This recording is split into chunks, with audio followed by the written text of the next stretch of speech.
Chang Jessa. Hey, anak Antim! Ikaw talaga, ba't ka nang gugulat, Lolo?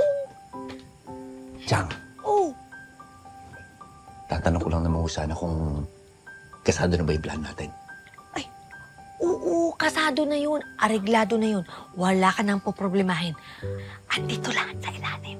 Andito sa ilalim? Oo, kamay basta nandyan. Oo, tapos alam na nila lahat ng tutulong sa atin. Pero syempre, quiet lang sila. Ganun lahat ng bibig nila. Sino nga ito? Marami. Basta may kakuntsaba tayo. Sabi mo yan, ha? Oo. Ay, nakabahan ako. Baka mamaya, hindi mo. Wag. Okay yan sila. Mga kakuntsaba Uy! natin. Ate! Chang. Ano yung naririnig kong may kakuntsabahang nagaganap? Ha? Meron ba? Kutsaba ho? Ah, Bakit naman sasabihin yung kutsaba? Ikaw, ate, usually mga umiedad, nabibingi yan eh. Pero ikaw, kung ano-ano naririnig mo. Oo nga ho. Ba't ganun? naku ha. Kayo magtsiyahin kayo, may pinaplano kayo. Oh, siyang walang ganun. Ah, Wala po. mabuti pa, magsabi na kayo sa akin. Kung hindi, doon ko kayo sa barangay pagpapaliwanagin. Ha? Ikaw naman, ate, barangay agad. Wala kaming pinaplano. Nagtitiklop nga lang ako ng damit. Ikaw, istorbo ka nga eh. Oo nga, Chang. At saka, alam mo, Chang, nagugutom na nga ho ko eh. Mabuti Oo pa ho siguro kung tapusin nyo na ho yung niluluto nyo, Chang. Ate, ayun o, di mo naririnig? Lakasan. Gumagaralgal. Ang lakas ng tunog. Kaya magluto ka na, ate. Kawawa naman yung Chang Jessa. Oh. Gutom na rin ho. Sige na nga. Salamat, Chang. Gusto mo tulungan kita? Hindi na. Kaya ko na to.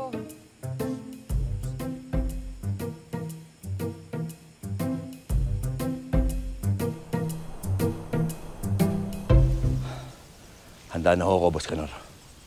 Ba, ay magsimula na tayo. Yan ang pagsanayan mo, Lolong. Pagkatapos ng depensa, walang puknat na opensa hanggang matumba ang kalaban. Naintindihan? Yan. Sige, Lolong. Asintahin mo ang bawat parte ng katawan niya. Dumadami ang kalaban, Lolong. Sige! Sige! Yan! Yan! Yan! Bilisan mo, Lolong! Bilisan mo! Yan!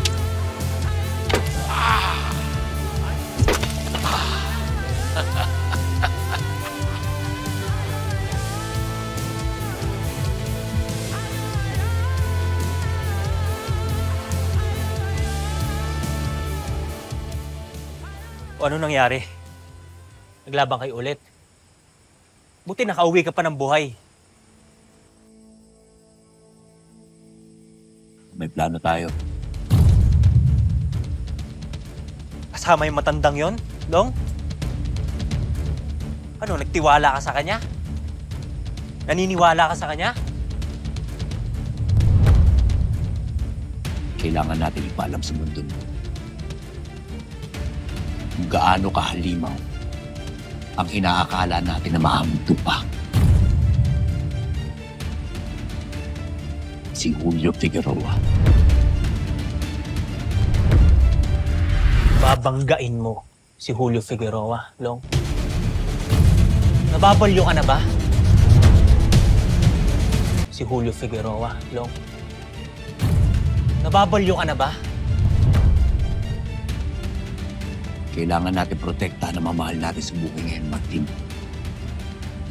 Lalo-lalo na sa kanang kamay ni Julio na si Ivan. Tol, nakikiusap ako sa'yo.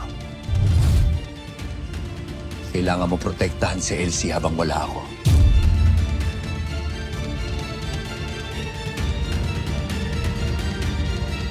Saan ka pupunta?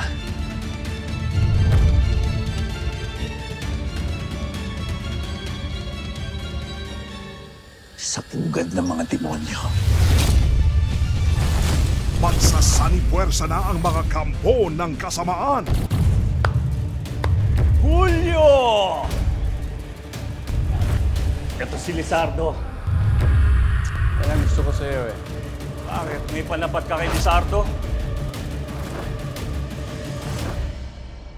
Lolong, ipaparanas ko sa iyo ang lahat ng hirap at sakit na ginawa sa akin ng kapwa mo at ubaw. BFF! I missed you! Eto nga pala si Hector, ha? Sir Hector. Siya yung makakasama ko sa pagmamanage itong new gun. Pati ba naman dito, magiging manager mo ako?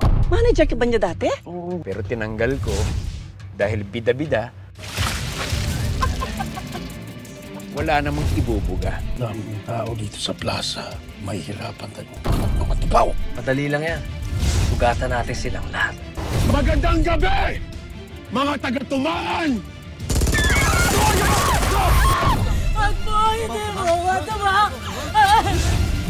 At maglaban na rin ang mga api.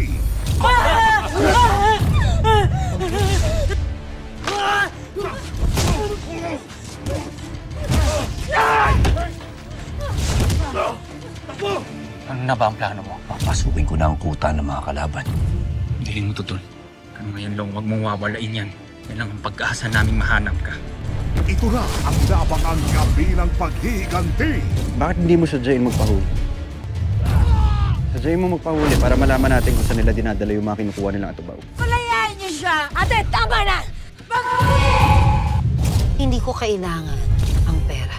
Asikasuhin mo ang mga sumasamba sa akin at hintayin ninyo ang pagbabalik ko bilang banal nilang ina. Simula na ng tambuhan ng digmaan. Yung bangkil na matagal na namin hinahanap, nahuli na namin siya. May babala si Apong Ayon. Paparating na ang duyo. Lulubog ang Isla Pangil. At ang lahat ng nabiyayaan ng Uktaw ay mamamatay. Lisay! Dalong! Saan ka pupunta? Ang Garina. Siguraduhin ninyong itatapat niyo sa akin ang pinakamagaling. Lolo, bayani ng bayan.